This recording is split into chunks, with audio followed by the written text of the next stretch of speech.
Hey guys, thank you for watching the Slat Rock channel. You know, if there's one thing WWE are masters of, it's hype. They know how to make something feel like the greatest thing in the world. Sometimes they're a little too good for their own good. See, sometimes things just bomb and WWE is left with egg on their face. With that in mind, here are 13 occurrences where WWE's hype didn't live up to fan expectations. Number 13, Nathan Jones. If there was ever a guy who seemed like he was custom made for the sport of professional wrestling, it was Nathan Jones. Standing at 6'11" and 350 pounds of pure muscle, he had a build that most wrestlers and promoters only dream of. After a little bit of time in former WWE developmental system UPW and then the short-lived World Wrestling All-Stars in Nathan's homeland of Australia, he inevitably caught the eye of Vince McMahon and a lucrative contract was signed. For the next few weeks, WWE fans began to see vignettes for his impending debut, and they were honestly some of the best vignettes WWE came up with. Each vignette delved a little bit into Jones's history. He was showcased as a former convict who spent nearly a decade in one of the nastiest prisons in all of Australia. WWE further elevated his character by saying that it needed 15 prison guards to restrain Jones, earning him the nickname the Colossus of Bago Road. A lot of fans, including me, were really excited to see what Jones could do. Here was a legitimate badass in every sense, getting ready to beat the piss out of everyone who stood in his way inside a WWE ring. Vince clearly had faith in this happening too, as in his final vignette, Jones said he was looking for the biggest dog in the yard, that being The Undertaker. This led to Undertaker taking Jones under his wing in a new alliance. Now you take one of the biggest guys in wrestling, Jones, and pair him with one of the biggest stars of all time, Undertaker, and it seems like a winning combination. One major problem though, somewhere between his wrestling debut and the time he first appeared on WWE television, well, someone forgot to teach him to, wrestle.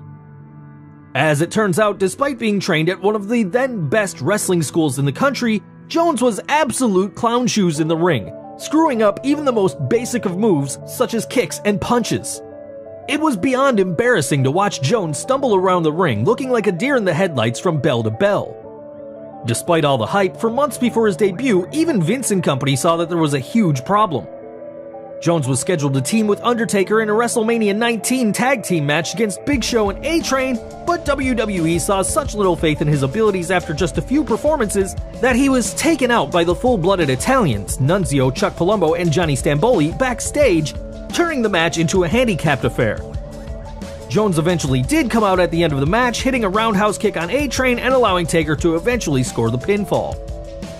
A couple days later at a SmackDown taping, Jones was once again taken out by the FBI, having his leg injured, thus giving WWE an excuse to get his green ass off of television. Number 12, Glacier. Ladies and gentlemen, WCW presents the living and breathing version of Sub-Zero from Mortal Kombat. That gimmick sounds like money, right? Yes, but in a different way. The Mortal Kombat thing was huge with kids of that generation, but Ray Lloyd and WCW made the gimmick a laughingstock. For 5 whole months, WCW aired vignettes for Glacier's debut, showcasing his martial arts skills and special effects, which was an expensive affair back in those days. And speaking of money, we're just getting started. Now coming to his debut, effects that were needed for his ring entrance cost $500,000, and his entire costume another $35,000. That's a ridiculous amount of money spent on one wrestler, period, let alone one that had no history behind him. The entire expensive affair lasted for just a freaking month. The ridiculously expensive gimmick was never accepted by fans who had already grown tired of him through his vignettes before he even made his debut. It didn't help that he was really bad in the ring, focused more on putting on martial arts exhibitions, throwing kicks and punches at the air, rather than actually performing wrestling moves. His nonsensical feud with Mortis, Wrath, and James Vandenberg only made things worse for him. They took an impossible to screw up gimmick and screwed it up. Number 11, Mordecai. Mordecai was introduced to the WWE fans in 2004 as vignettes started to run during SmackDown broadcasts to promote his debut. These videos seem to represent a somewhat deranged religious extremist. The vignettes always ended with Mordecai using the phrase, "Hear me, fear me." It seemed WWE had come up with a very captivating character, and that was only made more clear when he made his in-ring debut. On May 16, 2004 at WWE Judgment Day, he took on Scotty 2 Hotty, where he dominated him, beating him in 3 minutes. He was soon given the nickname Pale Rider. Wearing all white, including his hair, Mordecai was an imposing figure with a powerful set of moves. He seemed destined for big things, and a feud with The Undertaker appeared inevitable. Mordecai defeated Hardcore Holly at the Great American Bash in June of 2004.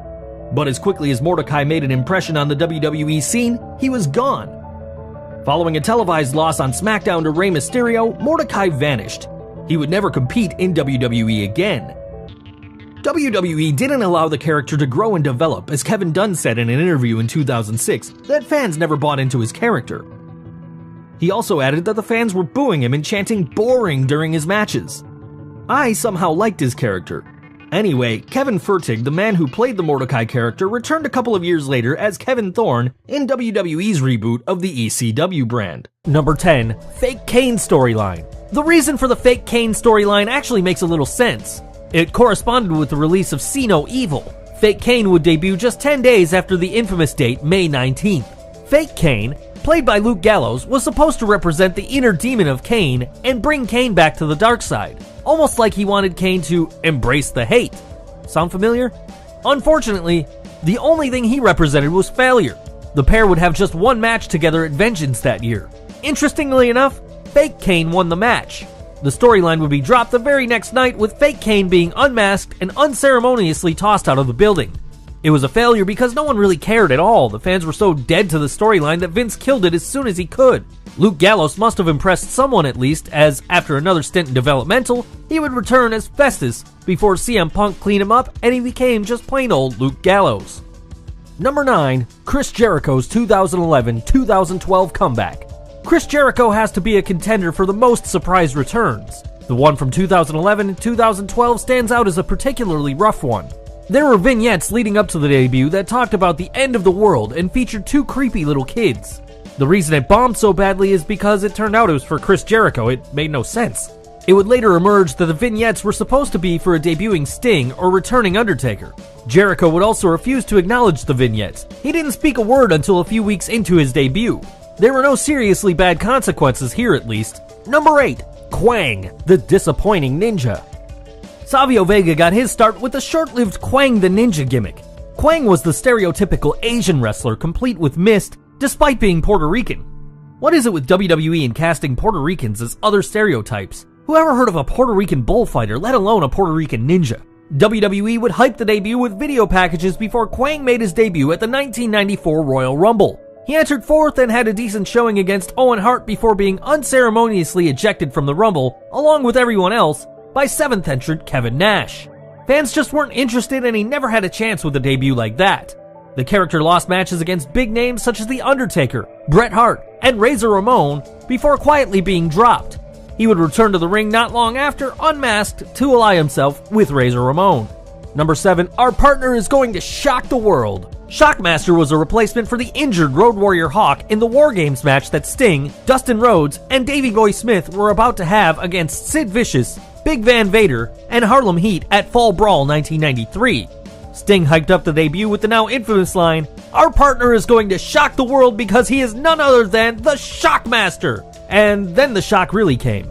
Shockmaster was supposed to smash his way through a wall in an impressive feat of strength, but misstepped and stumbled on live TV, losing his helmet.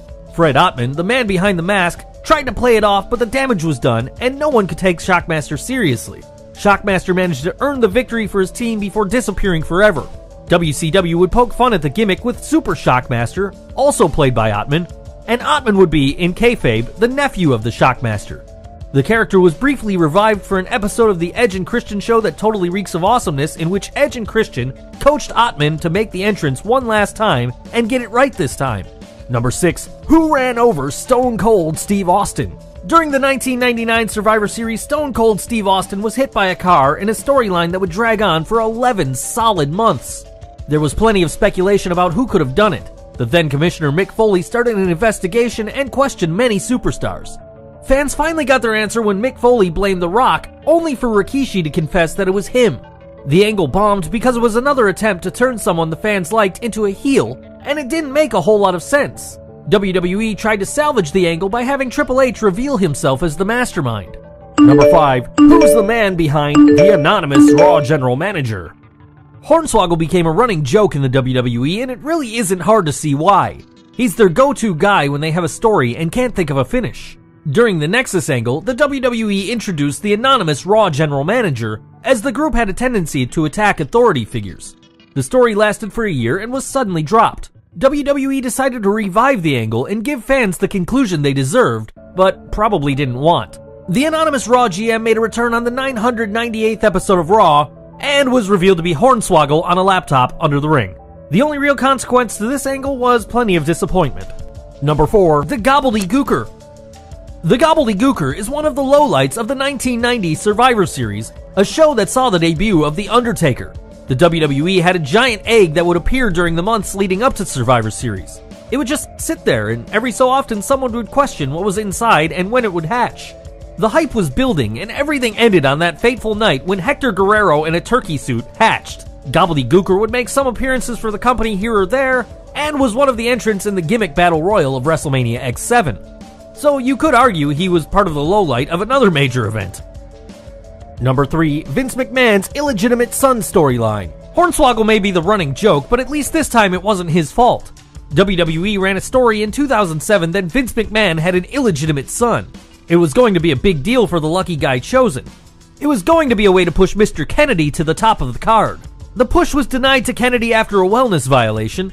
The WWE felt they were too far in to just drop the angle, so they went with their backup plan, Hornswoggle. The reveal didn't make a whole lot of sense and mostly led to comedy segments involving Vince and Hornswoggle.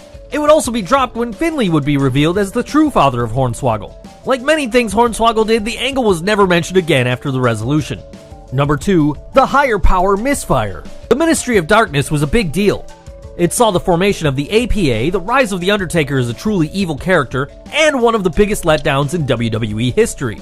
The infamous words, "It was me, Austin, it was me all along," will live on forever when Vince McMahon was revealed to be the mastermind behind everything, including the kidnapping of his own daughter.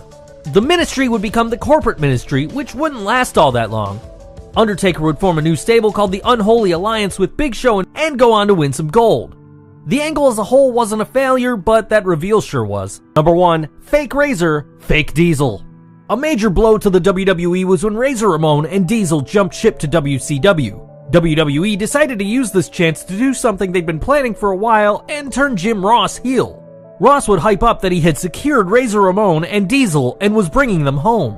Fans were so reluctant to turn Ross heel that he was quickly dropped from the angle, and the fakes were left to their own devices. They lasted only a few short months. Something big did come out of the angle at least. Glenn Jacobs played the role of Fake Diesel, and would later go on to become the Big Red Machine, Kane. Yes folks, even back then, Kane was there too. The fake Razor Ramon was played by Rick Bogner.